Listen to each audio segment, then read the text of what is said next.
Hello and welcome, my favorite Leafs. What can I say? This is my list of my 10 favorite Nintendo Switch games. In no particularly order. And, well, maybe if you ask me like in a month or so, some things might change here. But well, let's go. The first one is Dragon Quest 1103. It's... I had such a good time with 3. It's a very recent time though. 11 is such a great game as well though, so... I can't decide. You could also throw in the Dark Prince here or something, but well. I want to go with Dragon Quest 11 simply for the reason that in the next list of 10 special games, well, spoiler, will include this. And 11 is just, yeah, I played the PS4 version before, but the Switch version is just that in much better. So I recommend you getting the Switch version for the extra content and everything. Don't worry about the graphics, it doesn't make that much of a difference. So yeah, it's Dragon Quest. Like, of course it's my number one. You can't put every Dragon Quest on my number one spot, it fits. I'm just a huge Dragon Quest fan, what can I say? Next on the list is Xenoblade. Xenoblade! Yeah, we have all 3 of them. Soon Xenoblade X will also be on this. But I gotta go with 3. The thing is, I played 1 on the Wii already. And on the 3DS. DSi? Whatever that new one was that wasn't really supported by anything. But of all of them, 1 stands out as very special to me because all those surprises and plot twists were crazy. And I have never played a game like this, honestly. And that makes it having a special place in my heart from the Wii era. However, like story, character-wise and everything, 3 is definitely my favorite.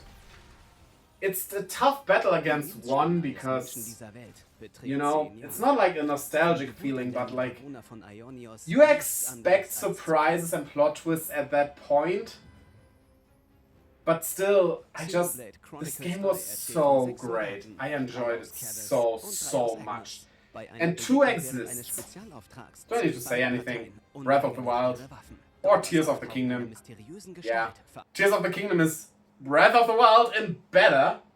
Argue with me, but like technically and everything it's the same kinda-ish, just in a much bigger scale with new added functions.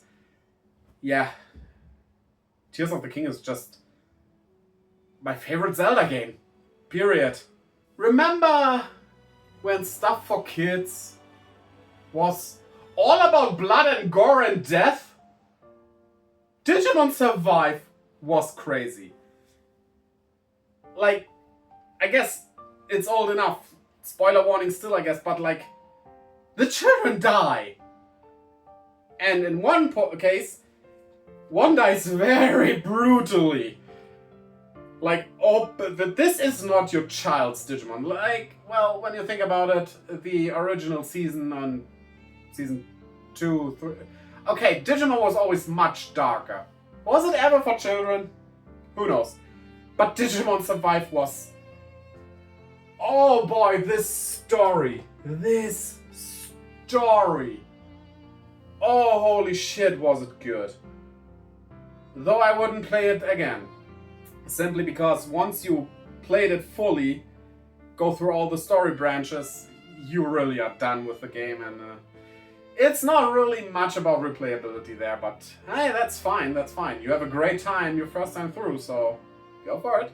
Now, Bravely Default 2 is not as good as the first one, granted, but still, the Bravely Default games are great, and I love RPGs, so it's a very classical RPG with interesting classes, a very good class system. I like the story, I like the characters. Obviously it's on here. What can I say?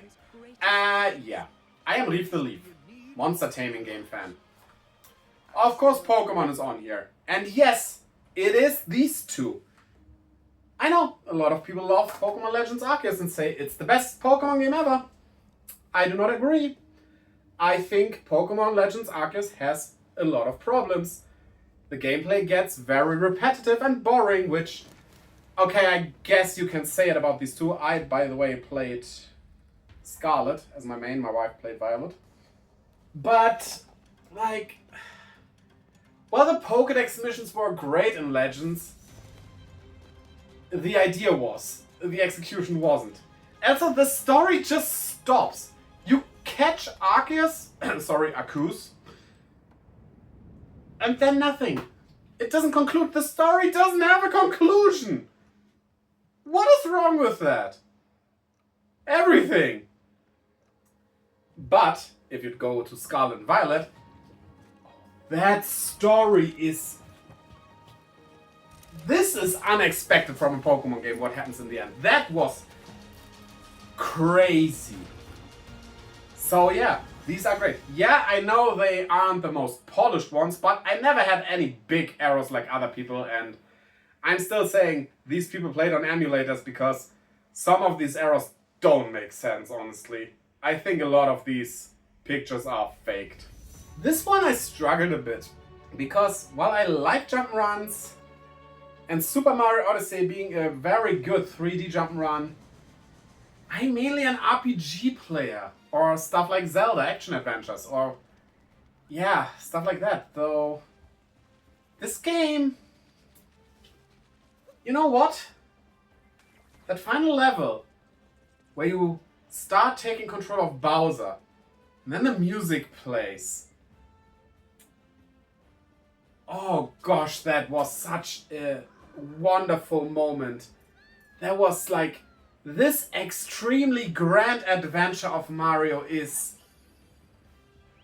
Oh, it's just wow. It's just wow. So, it still feels weird to have it in my top 10 because, like I said, I like these games, but, you know, I play them, I like them, that's it usually. But this was on a whole other level. I needed to include it. Visions of Mana wasn't on the Switch, though given the graphics, it's good.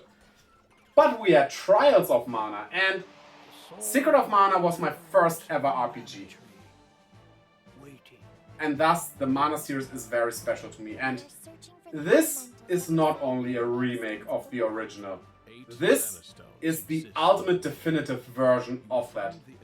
Do not play the original. Play this. There is no reason to go back to the still good original, because this is superior in every aspect. And oh, I had so much fun with it. I played through the game with every possible character and class combination there is. Yes, I am crazy. Now, this is again weird, but Harvest Moon, The Winds of Anthos. Ever since that split happened, Harvest Moon hasn't been what it has before. You go to Story of Seasons for that, though, even though it's kind of lackluster. But then The Winds of Anthos came.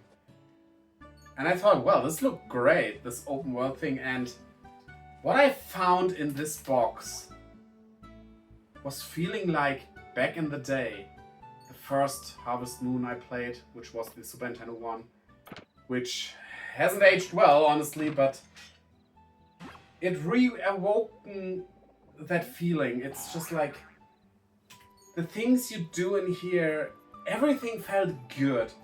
I enjoyed it so much. Yeah. It was a surprise, and now Story of Seasons has to beat this. This series that has been so lackluster put out this great game. That was a surprise, but here we are. And finally, Octopath Traveler 2, which is much better than the first one. I kinda sorta like a lot of the characters from the first one more, to be honest. But I think this has the better stories going on. And also, what beats one is that the story of these 8 individual characters come together for the grand finale. That is... sorry. That is what the first one was missing desperately. But now we have it here. And this makes this the better of the 2 games. But it's close. It's close. And yeah, it was a great time. And those are my 10 favorite games on the Nintendo Switch. Like I said, maybe they will change, depending on how I feel. That's why I usually don't make favorite lists, but I felt the want to do it for the Switch's goodbye, you know. So yeah, there you have it. What a great time I had with the Switch. It was a great console. And the Switch 2 will be just as great, if not even greater. So, like, comment, tell me what your favorite Nintendo Switch games are. And in the next video, we look at some games that are special to me, that had something going on that touched me in some kind of way. Not necessarily my favorite games, of course, but you will see some of them. So until then, bye.